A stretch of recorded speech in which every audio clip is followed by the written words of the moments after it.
Good morning, dear students. Welcome back to corporate governance session.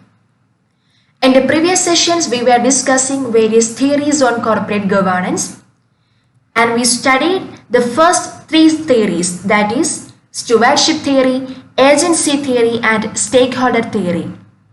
Today, let's discuss what is transaction cost theory and what is sociological theory. First one is transaction cost theory. According to transaction cost theory, each and every transaction that takes place in an organization has its own cost to the firm. But the transaction costs that differ from one organization to another. It depends on the size of the firm, or it depends on the production method, or the resources, or the efficiency of the employees, or the technologies, etc. The transaction cost theory is based on the assumption that the managers arrange the transaction cost in their own favor through many manipulations. That is, this theory states that the managers make many manipulations in order to make the transaction cost in their own favor. And according to transaction cost theory, what is the function of corporate governance? Corporate governance should try to reduce the transaction cost and make the company highly competitive. So basically, transaction cost theory states that a cost is associated with each and every transaction in an organization, but the managers try to make advantage out of this transaction cost. So corporate governance should ensure that there is a minimized transaction cost in the company. And the final one is sociological theory, that is focused on the composition of board and the implications of power and wealth distribution. According to sociological theory, interlocking directorship and concentration of directorship are the major challenges in achieving the equity and social progress. What is interlocking directorship? It means having directorship in many companies at the same time. It refers to the situation in which a member of the board of directors of one corporation also serves as a member of the board of directors of another corporation. And concentration of directorship means the directorship is concentrated in the hands of a privileged class. So these are the two factors that hinder the achievement of equity and social progress.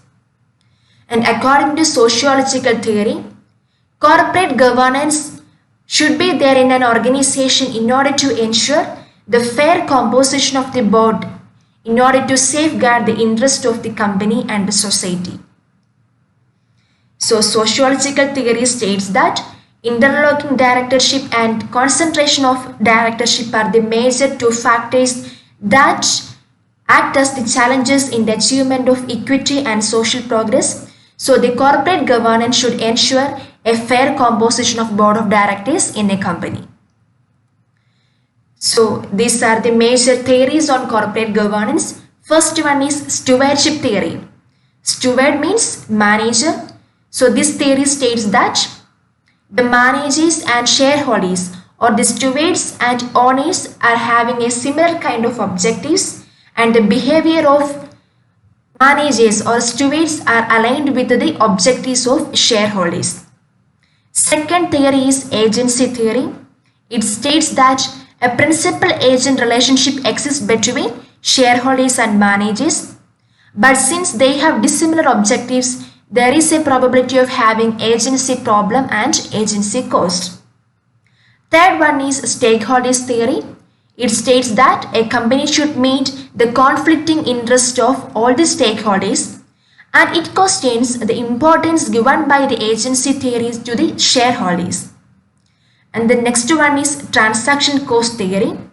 So this theory states that every transaction have a cost, and the managers try to make advantage out of this transaction cost.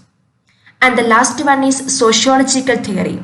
This theory states that interlocking directorship and concentration of directorship hinder the achievement of equity and social progress. So let's once again make a quick revision on how This theory states the role of corporate governance in a company. First one is stewardship theory, and this theory states that corporate governance should coordinate the behaviors of owners and stewards. Second one is agency theory, and agency theory states that the corporate governance should try to reduce the agency problem and agency cost. And according to stakeholders theory, corporate governance should meet the conflicting interest of all the stakeholders.